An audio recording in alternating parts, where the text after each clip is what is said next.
Jonathan Cooper of the Denver Broncos, I thought took an interesting shot at Jaxson Dart in his media availability. So here's Jonathan Cooper talking about the challenges of facing a good young quarterback like Jaxson Dart. He's a young guy. He's, feeling himself a little bit. He's out there running around. He's got the chain on. He's dancing.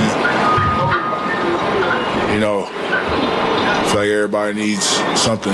So, but we've went against QBs who have ran around in the pocket and have, tried to do stuff with their legs. So ain't nothing we haven't seen.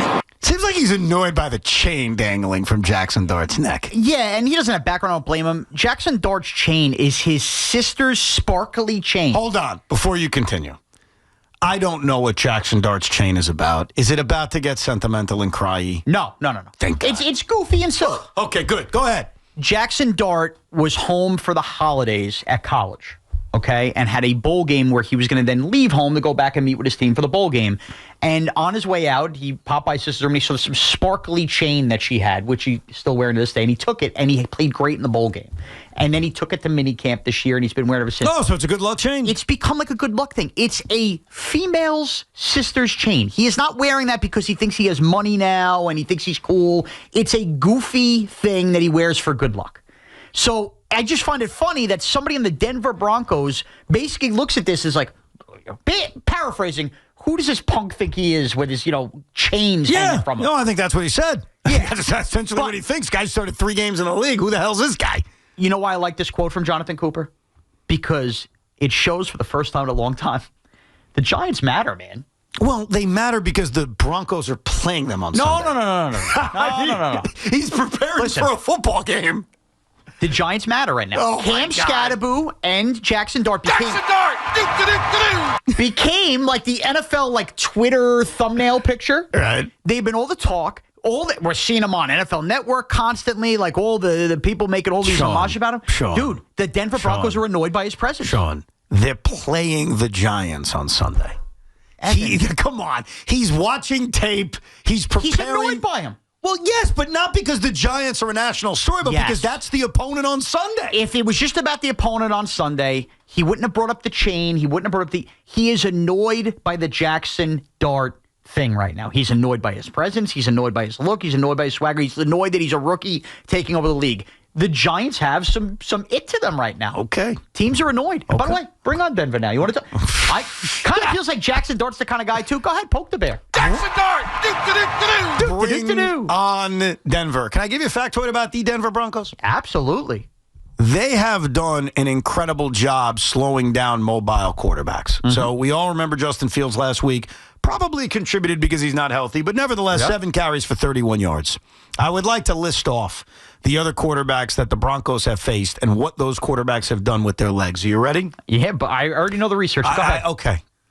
You're smarter than everybody. No, so I'm not. We can't tell the audience you can because tell the you do 2 giant podcasts. By the way, and you're right. It's because I've already taped both giant podcasts prior to the show today, and I have gone through the offenses they've played. Go ahead. If I do that with the Rico, Tommy, slap me across the face. And if I have, fine. You can give me a preemptive slap. You know what? I'm sorry. You're right. You're right. Thank you. Justin Fields last week, 7 carries, 31 yards. Jalen Hurts the week before, 2 carries, 3 yards. Jake Browning the week before that, 3 carries, 4 yards. Justin Herbert the week before that, 2 carries, 6 yards. Daniel Jones, pretty mobile, 6 carries, 2 yards, did score a touchdown. And Cam Ward, 0 carries, 0 yards. So the quarterbacks they have faced through the first 6 weeks of the year is combined 20 carries for 46 yards. They have done a very good job, and Jonathan Cooper went on to talk about this. They have done a very good job of bottling up mobile quarterbacks. Great. That's fine. I have, since last Friday, gone back and rewatched every single Denver Bronco game this year. No, you haven't. I have. There's no way you have enough time in the day. I do. Train rides back and forth. You know what the problem with that comment is, Tommy? You know what the problem. No, there are several problems, but what was the biggest problem you Your problem is going to be he has no life, and that's fine. Correct. To each his own. Yes. My biggest problem is, does he put that same effort in to Evan and Tiki? Absolutely not. Well, 0. Am I bringing the information to Evan and Tiki or not? Because here's the thing. Well, I put a lot of weird research into the Rico, but Tommy would even admit he does, but he still puts in major effort to this show, correct? Tons of effort into the show. So it's just a little concerning. It's almost like Is the podcast too much for you at this point? Or is it more important to you, which I would lean towards? Whoa. Guys, what is...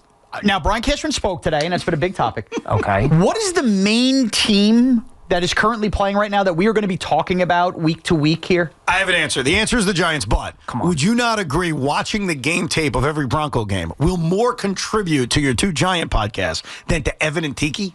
We haven't brought up the Broncos until right now, and it was for 5 minutes before we get back to Cashman. I was under the impression we're doing a lot of Giants-Broncos tomorrow on the show. Probably will, but that's one day. And that was what I was going to bring to the table. It's also, I hate to tell you this, it's not that hard when you're on train rides back and forth. Can you give us a thumbnail on what you learned from watching all this tape?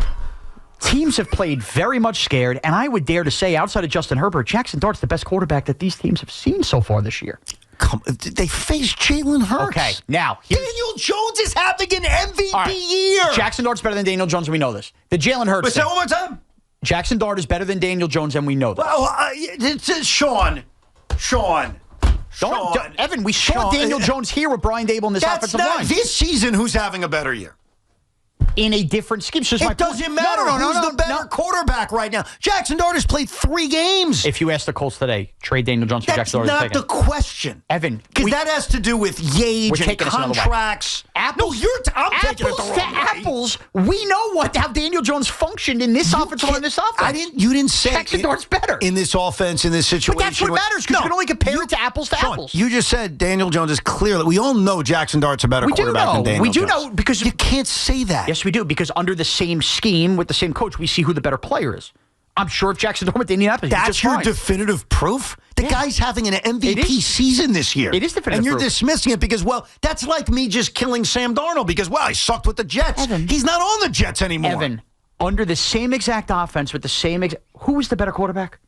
That's not the point. It is the point. You immediately said we know Jaxson Dart is a better quarterback than Daniel Jones. You can't say that 3 games into his career. All right, Jalen Hurts, I'll give you. Here's the problem. He'll give me. It's like a present on Christmas. He gave me. Ladies and gentlemen, if you're just tuning in, Shaun Morash was so sweet. He just gave it to me like a present that Jalen Hurts may be better than the great Jaxson Dart. You know what? You're right. Maybe I am doing this research for the podcast because you won't even let me finish. Because it's asinine. It's not asinine. Jalen Hurts went into that game, and they made a huge effort to try to get A.J. Brown not to be pissy anymore and Devontae Smith, and they stopped running the way they should. They didn't give Saquon basically any carries in the second half. That is why those run numbers are like that. Okay. This is going to be a nightmare for the Broncos. Okay. Sure it is. And, by the way, the Giants' defense, best defense they've seen all year. 85 Bears? No. Giants aren't. This is the problem. Everybody's making Denver out to be the 85 No, Bears. I'm talking about the Giants. 85 Bears, right? No, far from it. Shane Bowen could never run the 2000 Ravens? No. How about we just start with the 2025 Giants? I'm just playing your game. I mean, all I'm saying is the Giants clearly have pissed off some teams in the NFL. Okay. Jaxson Dart's chain has bothered teams in the NFL. And for somebody that sat there, and all of us, Tommy, that have watched all this crap football, it feels good knowing that instead of just coming up to a podium, teams aren't going, the Giants, good run team, they do things well and giving you that cachet stuff. They are channeling personality responses from opponents. Would you agree, and this is nothing against you or Tiki, you cannot blame me for rooting against the New York Giants on Sunday? Oh, I'll take it a step further. I think you're going to hate this Giants team as long as Jaxson Dart and Scadaboo are here. Kind of to Shaun's point. Number one, because Not of people. because of them, but because of Shaun. No, but I think it's people like Shaun. I could see this team becoming the Rex Ryan Jets, where they're like the heels. Oh, so you think they could become heelish, too? We as fans love... Because I don't think Jackson's a heel yet, by the way. No, we as fans love... Like, the Giants are now the Savannah Bananas. They do backflips. They paint their face. Like, it's fun for Giant fans. Yeah. For opposing fans, the cockiness is going to be a turnoff, and you're going to see this a lot. By the way, Shaun, in all the game tape you were watching, did you watch the Giant game against the Saints? I did. Against a lesser defense where we turned the ball over 5 times. And by the way, I'm as optimistic as I want to be here, but you just make me not want to be optimistic that the Broncos with the best defense in the NFL are going to have issues. Tommy, I don't think the Giants are going to score 30 points in this game. And the Saints, guess what the Giants did? Moved the ball all day long, and the Saints, they just turned the ball over. If the Giants do it, they're clearly going to lose the game. And we'll talk about tomorrow morning losing. The point was about the quarterbacks running and everything. What teams have done versus the Denver Broncos, I do think the Giants pose something they have not really seen all year, which is crazy to say because they don't have Malik Neighbors. My biggest takeaway from this conversation is that Shaun is kind enough to give us, like a gift, that Jalen Hurts may possibly be better at this point in his career than Jaxson. Well, yeah, but thank you for that, Sean. But in context, it wasn't like he was getting swatted up with the run. They just kind of stopped running. I would say clip that and send it to Philly, but the Eagle fan is so mad at Jalen Hurts, they'd probably agree. They would trade Jalen Hurts for Jaxson Dart. I mean, you know what? After some of the things I heard, possibly. Real quick, Jonathan Gannon, the head coach of the Arizona Cardinals, was under some fire because of some of the emotion he showed on the field. Didn't he, slap the running back who dropped the ball before he got to the end zone? Versus the Titans. He punched him in the belly. So Jonathan Gannon's taking a lot of heat, criticisms, and questions about how emotional he is. So I want to take you to a press conference the other day in which Jonathan Gannon was asked a valid question about his emotions, and his answer left everyone in the media room floored and was stunning to the point where no one knew how to respond. Take a listen. How early in your career did you have to start trying to figure out how to take the emotion out of coaching, as far as when you have all these injuries and you have all these different pieces? When's the first time that you can recall that? 2007, when our quarterback went to jail. Coach, thank you. No one responds, and then you get the PR person. All right, thank you. Let's get out of here now. Coach, thank you. We'll get out of that. He just dropped without missing a beat when my quarterback went to jail.